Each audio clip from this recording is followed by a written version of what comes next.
Ummahadhaa fi hundaa dandeettu rakkinna dhufuuf lubbuu filattu tan akka haadhaa taasan argamtu.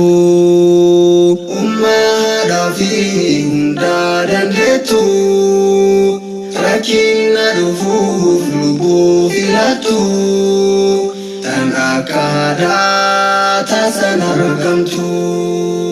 Bismillah maqaa rabbii kan kooti nakarkarime moti arshiti. As-salatu wassalam ala nabina Abba Fatima Ahmad Hadina. Sadarka hadatinno dubbanna dubbanne finnu itti akekna.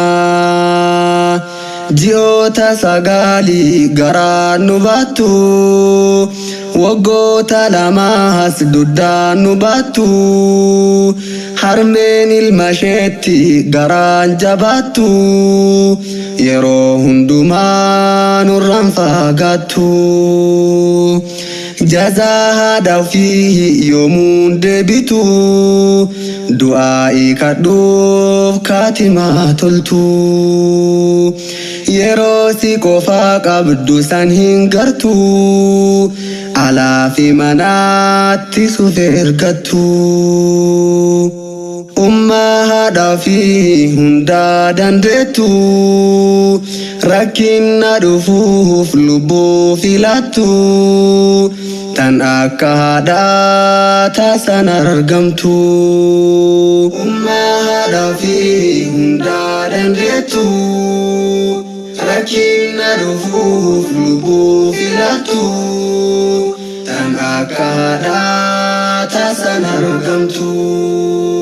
Mana si dhiiftee wagguu imaltu daftee si deebuufu hedduu raatoftu fuuldura fiitii si dhabuun feetu.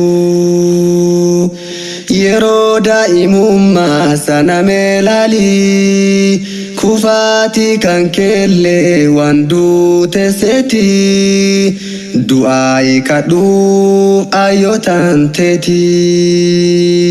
Har'a duniyaa fi boruu akiraa du'aa'ii fudhuu harmeete biraa milkiin argattaa rabbi kee irraa. Kidmaa haadhaaf abbaatti mee wal kaasii kan laafate hundaa itti jabeessi. Maqaan haadhummaa kunuu waan guddaa jabeessi kidmaa xinnaa fi guddaan. Ummahadhaa fi hundaa dandeettu rakkinna dhufuuf lubbuu filattu tan akka haadhaa taasan argamtu. Ummahadhaa fi hundaa dandeettu rakkinna dhufuuf lubbuu filattu tan akka haadhaa taasan argamtu. Gurbaan tuffatiin lakkii haadhate malsiin deebisiin malu yoo taate si guddisuudhaaf hedduu xaaranii baddaaf gammoojjii keessa bahanii. Galaanan jettu ittoo gad buutu si nyaachisuudhaaf rakkoon dabattu tan akka haadhaa eessa argamtu. Jannaanin argamti jedhan nabiini koomee haadhaa fi abbaa jaalanii. Jechi waan kanaa kidmaa jabeessu jannata boriitti waan si geessu. Seenaa tokkotu garaa na nyaate dubartiin takka mana gad baate ilmoo nyaachisuudhaaf biyyarraa baate deebuu kajeellaan galaanni dhufte irraalee buluulee obsuu dadhabdee galaana gaafaas ceeteetu galtee ummaa haadhaa fi hundaa dandeettu rakkinna dhufuuf lubbuu filattu tan akka haadhaa tasan argamtu ummaa haadhaa fi hundaa dandeettu rakkinna dhufuuf lubbuu filattu tan akka haadhaa tasan argamtu simaaf jibbamtee bar'ummaan tantee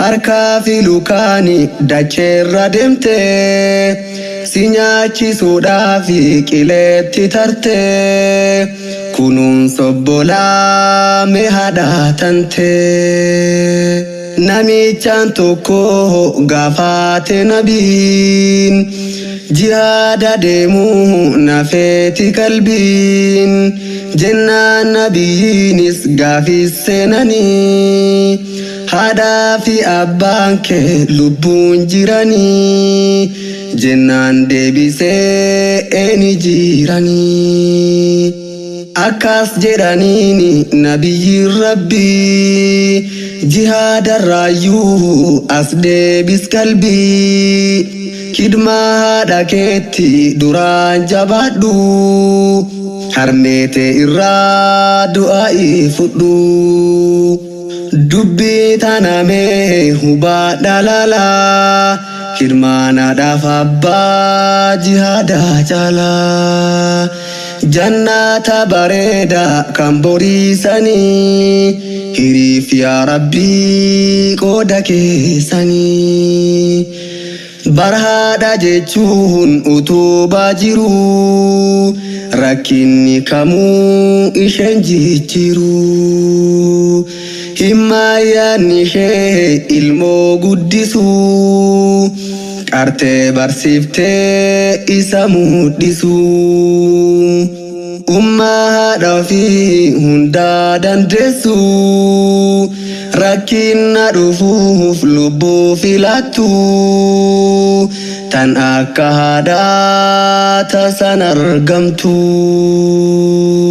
ummaa haadhaa fi hundaa dandeettu rakkinna dhufuuf lubbuu filattu tan akka haadhaa tasan argamtu ummaa haadhaa fi hundaa dandeettu rakkinna dhufuuf lubbuu filattu tan akka haadhaa